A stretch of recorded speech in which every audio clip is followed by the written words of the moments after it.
Hi there, I am Jennifer Elizabeth Masters. I'm a soul sculptor. I help you break the mold of past trauma and heartbreak so that you can have the amazing life and business that you deserve and that you dream about. Today we're talking about triggers and finding our inner adult. You know, in relationships, sometimes what happens when we get triggered and get upset, who shows up? Two children. We don't need to look for the inner child. The inner children are the ones running the show. And I know this from experience. When we've had trauma in our childhood, it could be sexual abuse. We could have been thrown up against a wall like I was by a brother. You might have been beaten by your parents. You may have had your mother tell you you were stupid, or you know, you're not acting intelligently, or maybe you've had your parents yell at you, scream at you in an angry voice because they were out of control and they didn't know how to manage their emotions. So all these things come from the subconscious mind, and I'm going to give you a reference point to understand, because if you listen to music on Sirius or on the radio or on YouTube, wherever, on Facebook, even if you listen to music and you hear, for all the music buffs, you hear the first note of a song in a certain key, it rings a bell within our old programming. It's programming. Our old memory that is located in the subconscious mind. Have you ever noticed how just 1, 2, 3 notes could be played and already you're in that Moody Blues song, you're in that Foo Fighters song, you're in that, let me think, Snow Patrol or the Beatles or whoever it is that you listen to, Eminem, that you hear the song and you're playing the words in your head. Where is it coming from? It's not here. It's in the subconscious mind because you heard it over and over and over and over again back in the 60s, the 70s, the 80s, whenever it was that music played. So think about this. The first 7 years of our lives, we are like a sponge and we absorb everything in our environment. We absorb from our parents' facial expressions. We absorb if our mommy is on the phone and mommy, and mommy gets upset and yells at us, I'm on the phone. We get startled. We go into fight, or freeze, the FFS, the effing Fs.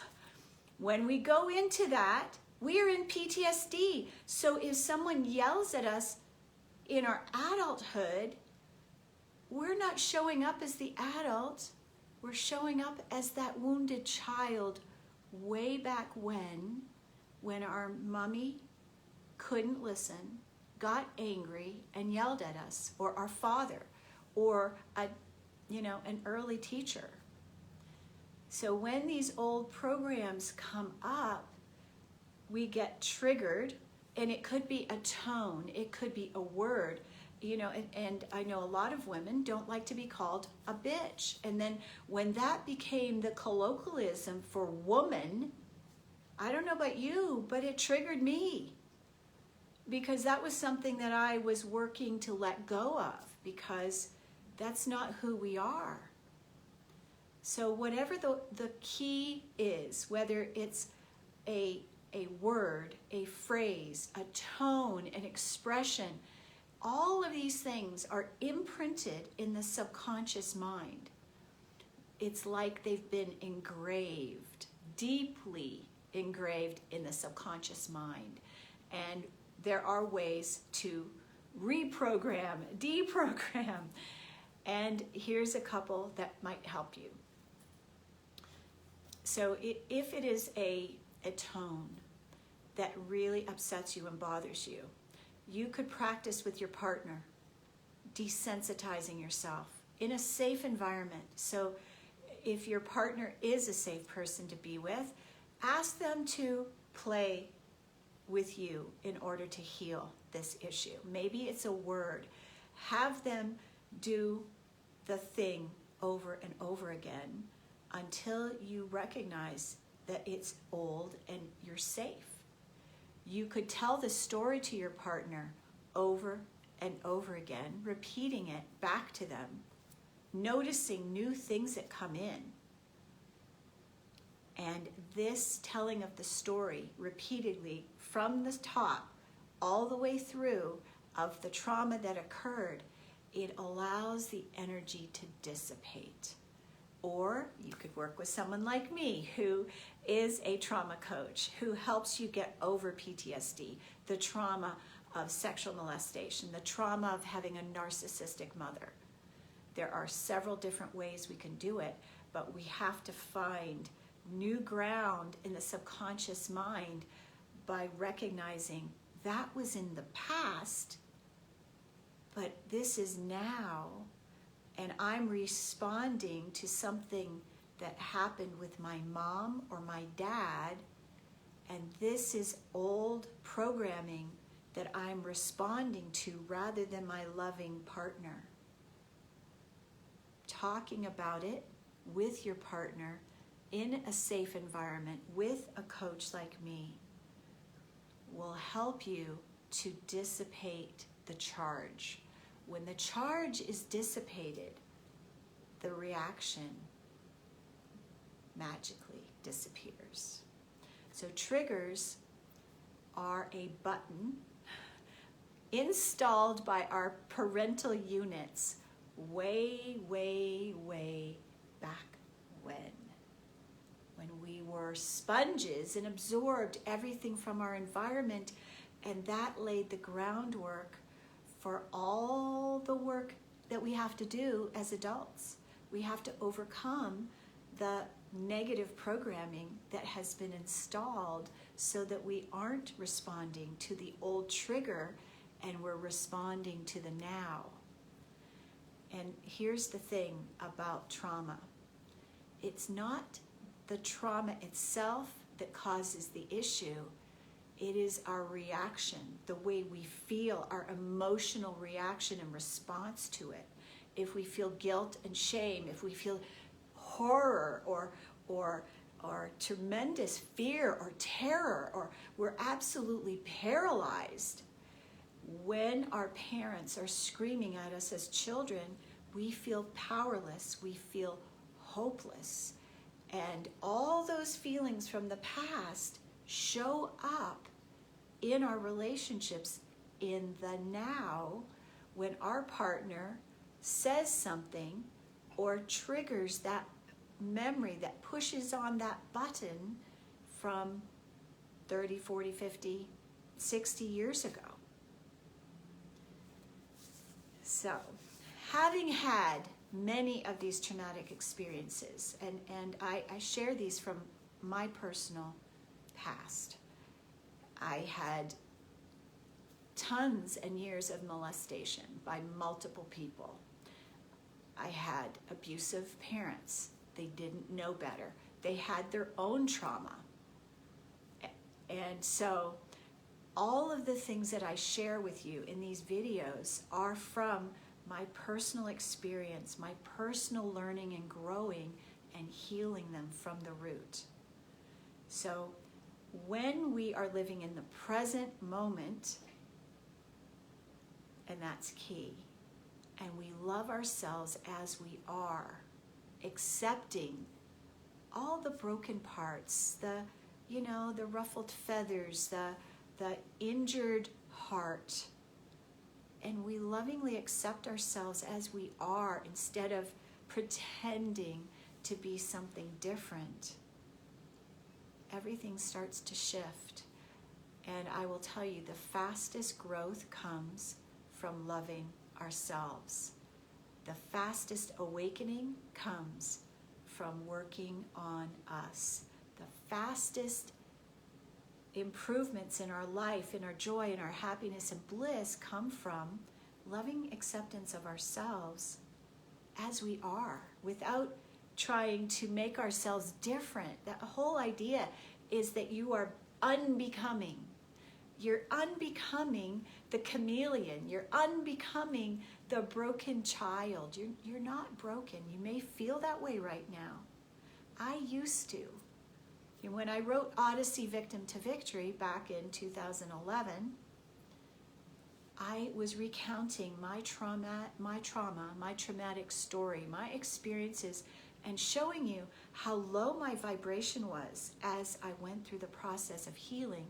And as my vibration started to rise, as I began to love myself, as I began to accept myself, as I began to stay in my body and stop disassociating,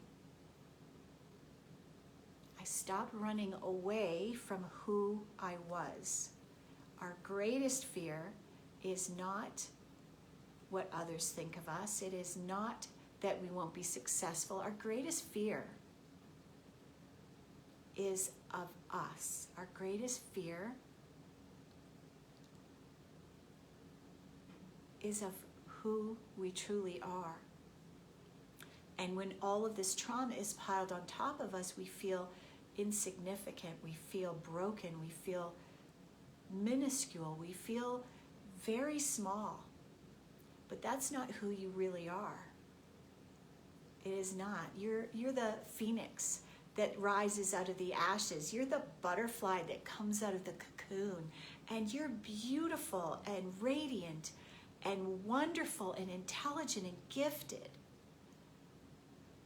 But as long as we are residing in the childlike state, and I'm not talking about childlike wonder, of course we want to be in wonder. That is how we enjoy bliss and experiencing magic every day. But when we show up in our relationships as the wounded child, in fear, don't see me, don't hurt me.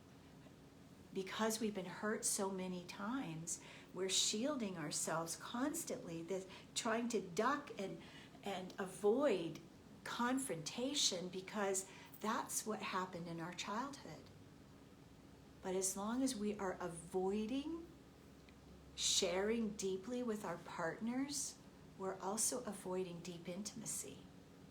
Because when we can break free of the old wounded child and step into our highest truth, which is infinite, you're amazing. You're miraculous. You manifest in the moment. You love life. You love beauty. You love nature. You know you're loved. These are all the things that happen when we stop thinking of ourselves as a victim and we begin to take responsibility for our thoughts, for the way we feel, for our words or our inability to speak, so that we can tell our partner, I'm frozen in fear. It's hard for me to speak right now. Could you give me a moment, please?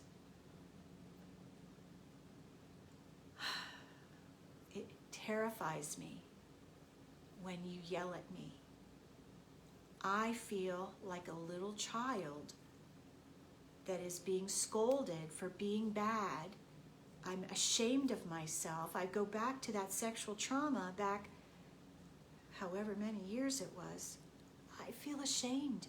I feel unworthy. I feel filled with guilt. I feel broken when you yell at me. Please don't yell at me. Could you find another way to express your emotions without screaming at me, please? Because that puts me in a state of PTSD. And from that place, I can't think, I can't function. I go into fear and I want to run away. And I don't want to run away from you. So when we are able to share our vulnerability with our partner this way, you're magnificent. You're not small. You are infinite. You're not ugly, and you're not shame-filled. You are a wondrous being of light, and relationships are the way to heal, not an avoidance of relationships. Being in a divine relationship where you commit to be honest, authentic, and responsible. That is how we have a healthy relationship. I'm Jennifer Elizabeth Masters. My website is jenniferelizabethmasters.com.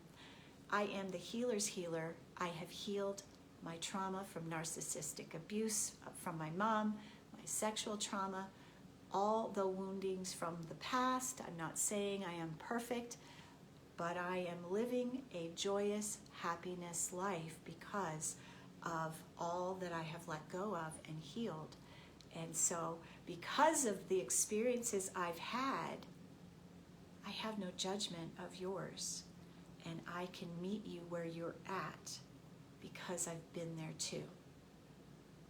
I have struggled with relationships. I have struggled with marrying the wrong person, marrying a gay man, marrying a narcissist. I have done these things, and I can help you heal yours. Thank you so much for watching. Have a fabulous rest of your day. I love you. Mwah.